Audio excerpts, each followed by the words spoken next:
It's fair to say that the members gathering today will have a big interest in our Championship fortunes. How pleased have you been with the progress that's been made this year? Yeah, first and foremost, it's great to see so many people in here today, and it's nice to see the summer has arrived, although it's middle of September.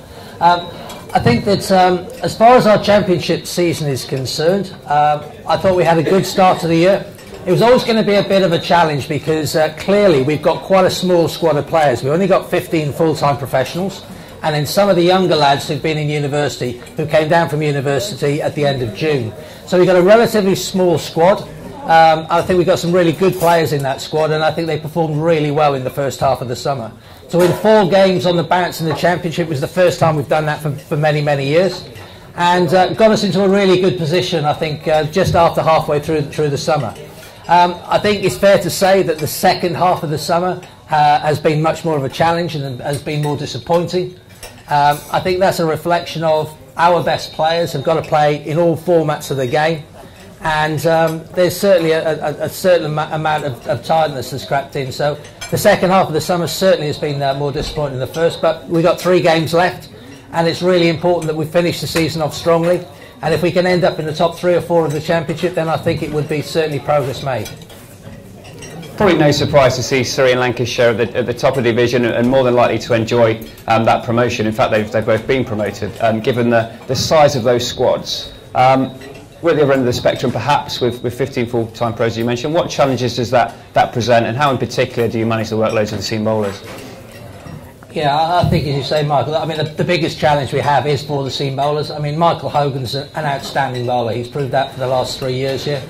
He's a really willing workhorse. He's taken 50 wickets in the 2 previous seasons, and he's on course to do that again this year.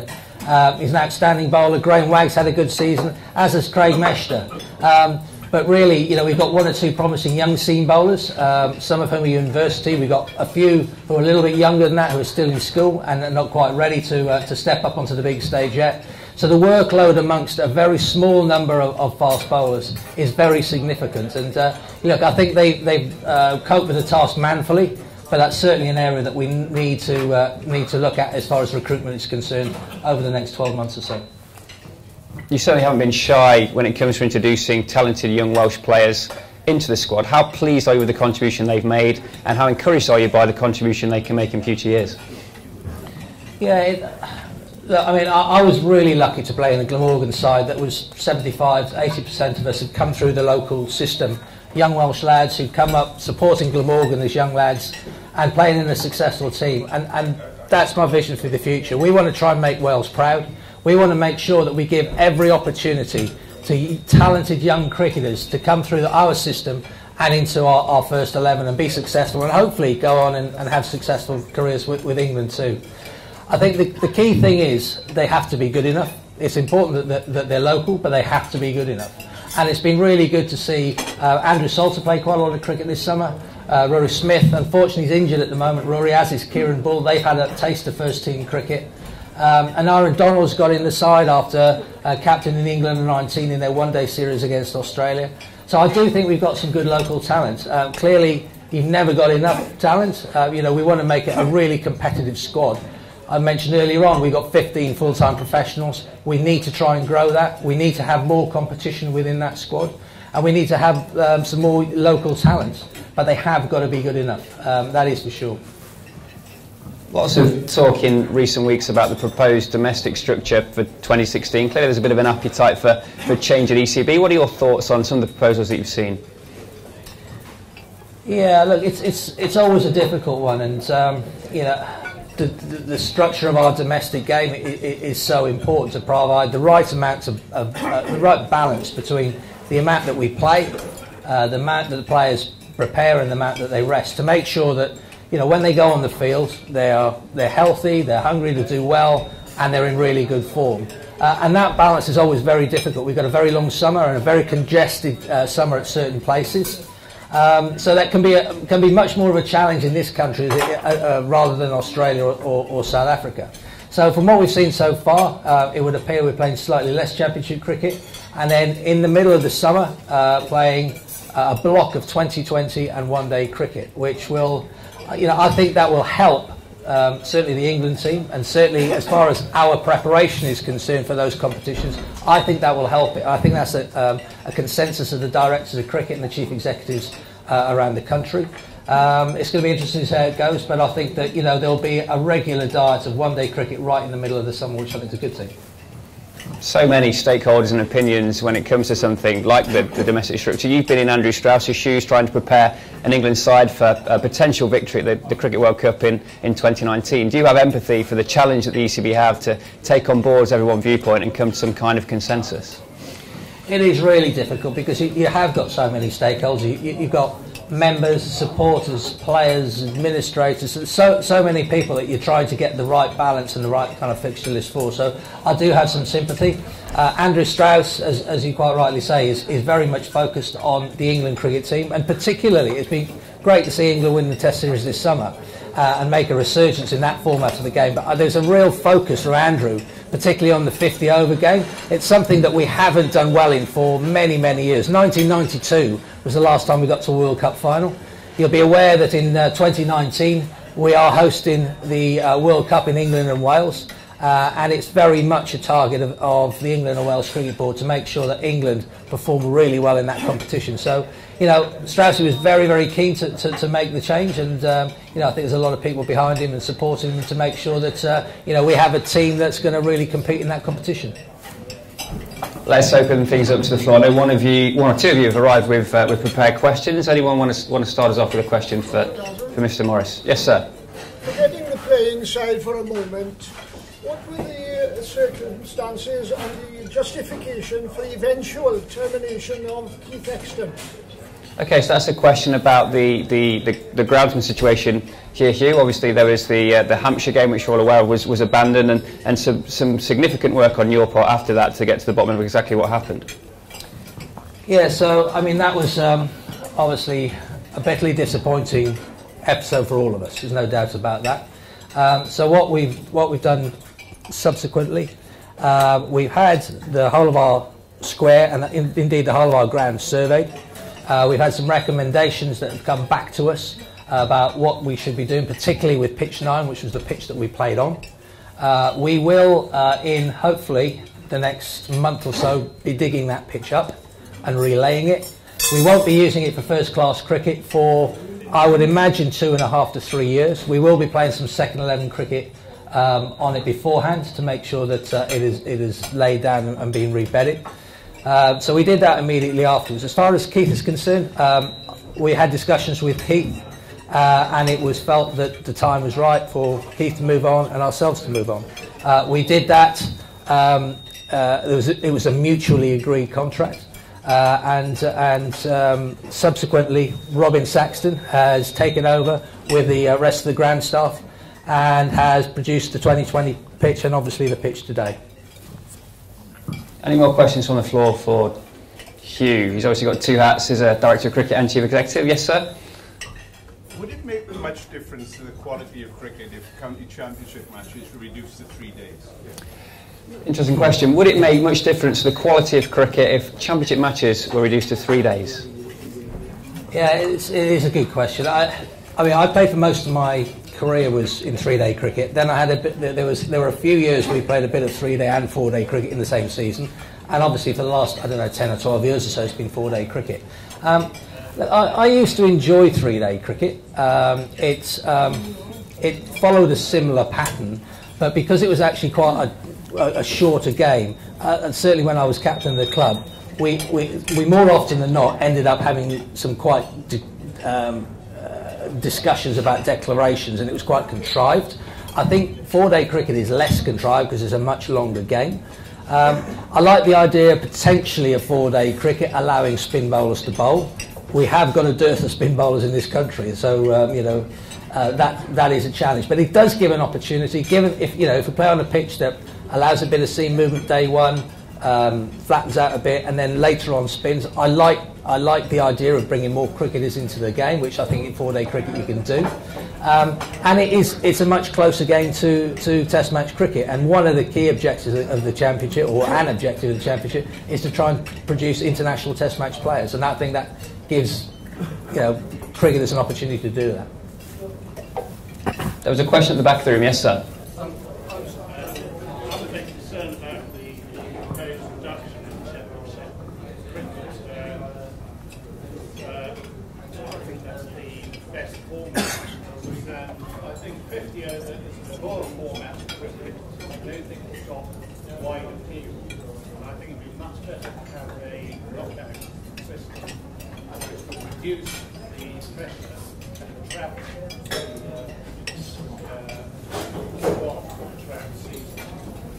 So the point being made that there's a wide preference for Championship cricket. Is there room to ditch 50 over cricket, or is that at odds with Andrew Strauss's strategy to try and engineer a victory at the World Cup?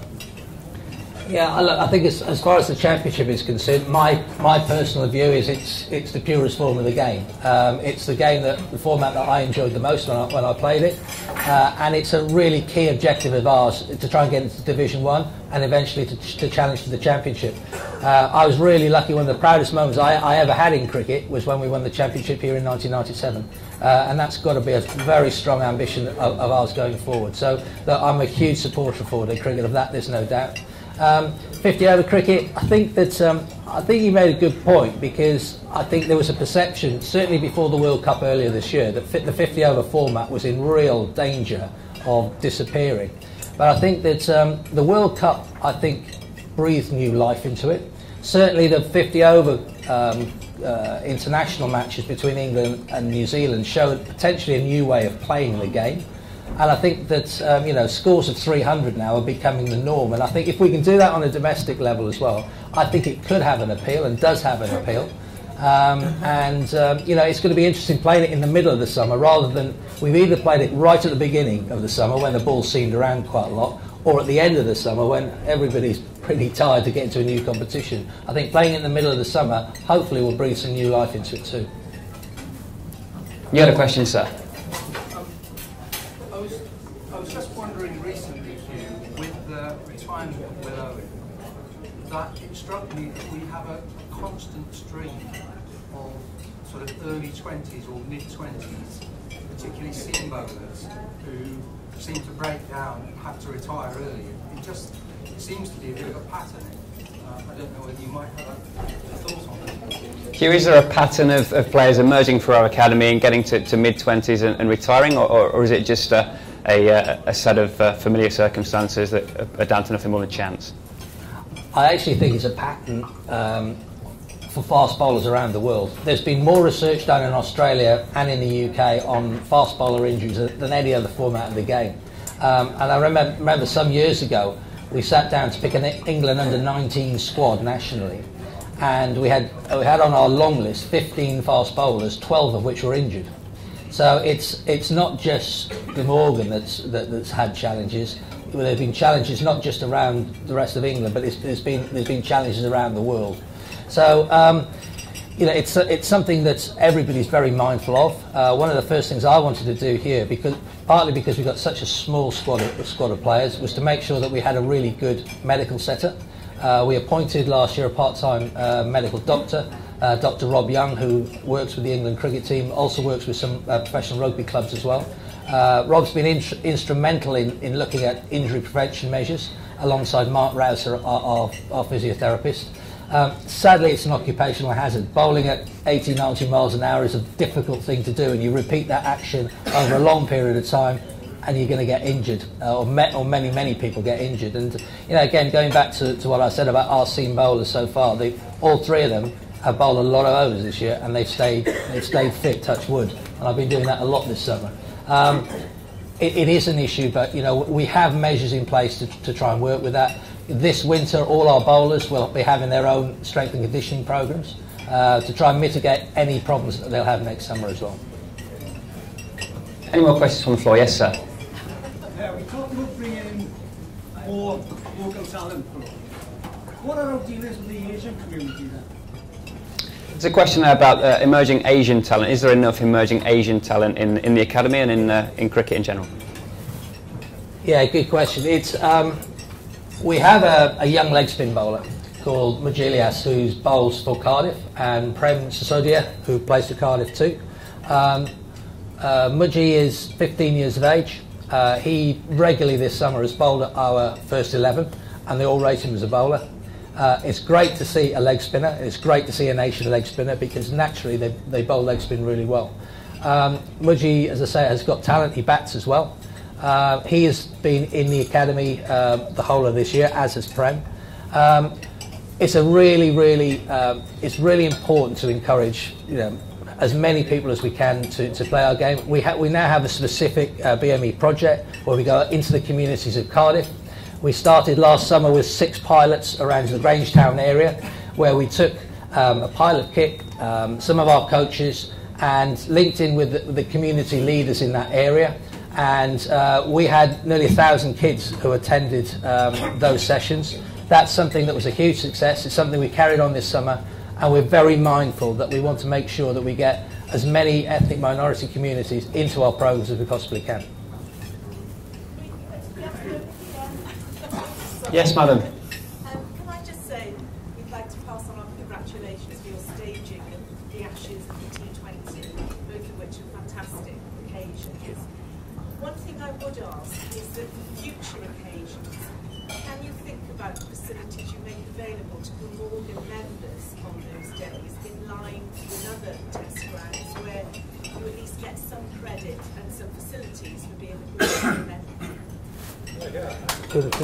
Yeah, that was thank you. That was a congratulations on the manner in which the club staged the test and the IT20, and a query about members' facilities on those match days. I'm Michael, by the way, head of commercial. Hopefully, I've met most of you guys over the course of the year. We've done very well, relatively speaking. All of the match experiences are all the grounds that are measured quite tightly by ECB now. I'm very pleased to report that we have emerged amongst the upper echelons, which is a credit to the members for their commitment to buying tickets, and also to the staff for their match delivery. It's a huge challenge to make use of all the spaces that we've got. There's obviously a huge demand for hospitality and for access to these lounges and players' facilities too. And we would dearly love to have the room, frankly, to make a facility such as this available on an international match day. But there is so much clamour for rooms that it's proved to be a challenge. Next year, the games are, it's fair to say, not quite as prestigious as an Ashes Test, and possibly something we could look at for sure. But I'm sure you appreciate the demand that was in place for that game in particular, and the need to make best use of all available space. But yeah, sincere thanks for the manner in which you guys have supported international cricket, and clearly continue to do so. Yeah, I'd like to echo that, and thank you very much for your kind words. And I was very proud of the staff here and everybody associated with the Ashes Test match and the IT20. The feedback that we've had from all kinds of stakeholders has been really, really fantastic, and we appreciate that. We don't want to rest on our laurels. We want to try and improve things all the time for members, to supporters, everybody who comes through the gates, and clearly we'll take all that on board. And I think that, an example of how well those games are supported. We actually, for the IT20 game, we budgeted to sell 70% of tickets for that match, and we ended up selling 100, which says a hell of a lot for the enthusiasm of members of this club, of supporters and lovers of sport and cricket, and particularly cricket in Wales. So we were really enthused by that. Later on this week, you'll hopefully have on your doormats and by other means membership renewals for 2016. You'll also have all the international ticket literature as well. We have tried to price those 2 games, the Sri Lanka one-day game and the Pakistan one-day game, with a view to try and sell in the ground out, and hopefully that you'll agree that it'll be very good value for money. Yes, sir. The papers are talking about a new 2020 competition for the start of next season. Is it going ahead, and what is the format? Obviously a lot of discussion in the media in the past about city franchises, and no doubt on the horizon a bit further out, but it's fair to say at this stage that the T20 is going to be largely unchanged. Yeah, our understanding is that the broadcasting deal that ECB have got with Sky Television goes through to 2019, and there's not going to be a lot of fundamental change until the end of 2019. Thereafter, who knows, and everything might be on the table, but our understanding is that next summer we'll be playing a T20 competition similar in format to this year, 7 home games, but it will be more in the middle of the summer. Okay, we'll try and take 2 or 3 questions now and answer them at the same time, just to make sure nobody misses out. Yes, madam? That's quite a quick question. Will Michael Hogan be playing for Western Australia in the winter, or can he have a rest? Okay, pause that one for now. Yes, sir? Yes, sir? If we only have 7 championship games, how many will be held in Cardiff? Okay, we'll come back to that. Yes, sir? If the, what's your feeling on if the one-day cricket is all in a block in the sense of the season about ticket sales and getting people through the gates? And Friday night seems to be a success sort of county-wide.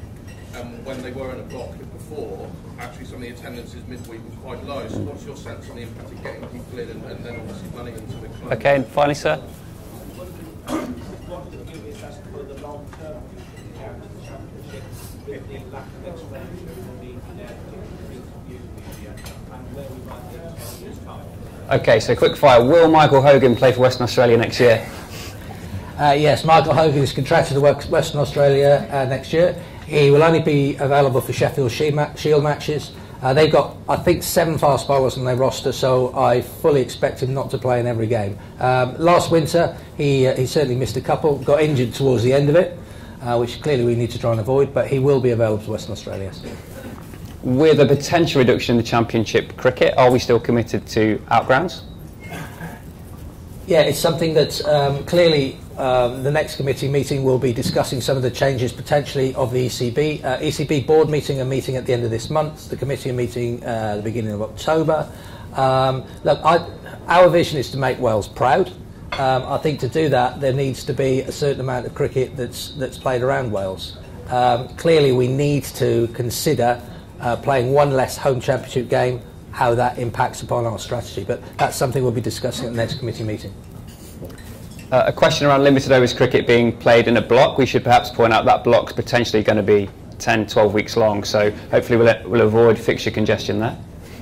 Yeah, it is quite a long block actually, but I think my understanding is that we will play 1 50-over game, perhaps on a Tuesday or a Wednesday, then a 20-20 on a Friday, and then maybe on a Sunday. But it will extend over quite a long period of time, starting early mid-June and going through to early mid-August. So it's quite a long period of time.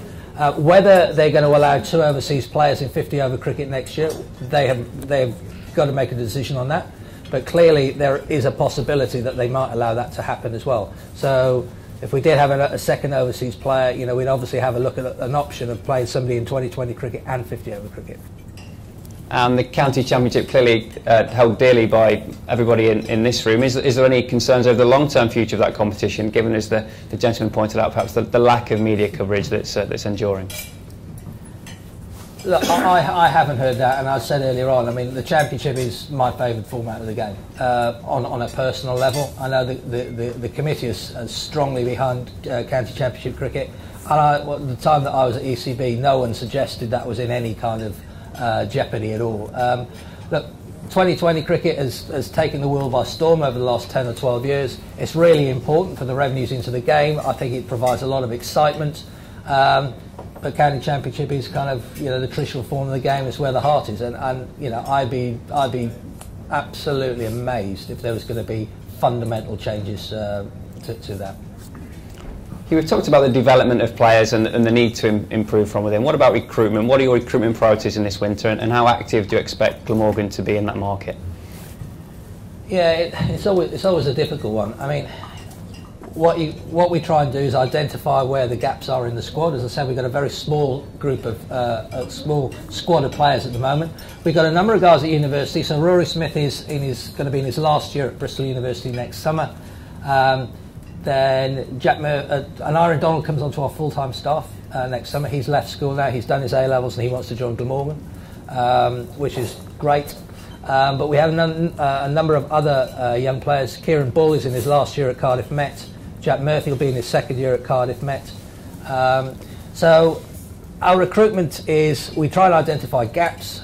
We've been actively speaking to players and their agents at the moment. I mentioned earlier on our sparsity of fast bowlers. We've got 3 outstanding fast bowlers. We've got 1 or 2 really good ones potentially coming through, but there is a significant gap there. I always believe that any county who's been successful, and you look at the ones that are flying at the top of Division 1 now, they have 6 fast bowlers that they're able to play the right amount of times. We're nowhere near that at the moment, so that, as far as I'm concerned, is a gap, and we're trying to plug that gap. We have got 3 very good young fast bowlers under 17 level, but they are some way off. You know, we do have a short-term need there. At the top of the order, clearly in the second half of the season, particularly, we've battled a bit. And you know, it's really important to have the right level of competition in our squad as well. So, you know, if the right batter came available, we would obviously have a look in that market too. But it is competitive. A lot of these players now are being tapped up by a lot of counties. But you know, certainly we want to add to the squad that we've got now. And Hugh, I know you mentioned before that membership packs would be in the post this week, and everybody would be receiving a bundle of information. But I know there's one headline change in terms of use of the Premier Lounge that you're keen to let people know about. Yeah, well, I mean, we've heard from a lot of members the challenge of either when it's raining, or particularly if you want to have a beer or a coffee or whatever and actually see the game. It's very difficult through 6 foot of concrete. So what we'd like to do for next season is move the members' lounge up into the Premier Suite, so that you would have a view of the cricket from up there. We're looking to service and staff that as well as we possibly can. This would then be an area, clearly members could be able to use this area, but it would also be an area for people, rather than kind of standing around outside under the, you know, in the rain under the stands, where they could use this for a general public area as well. But you know, hopefully you've seen this year, thanks to Michael and Amanda in particular, talking to you, listening to you, providing some feedback, 1 or 2 changes with menus, coffees, etc.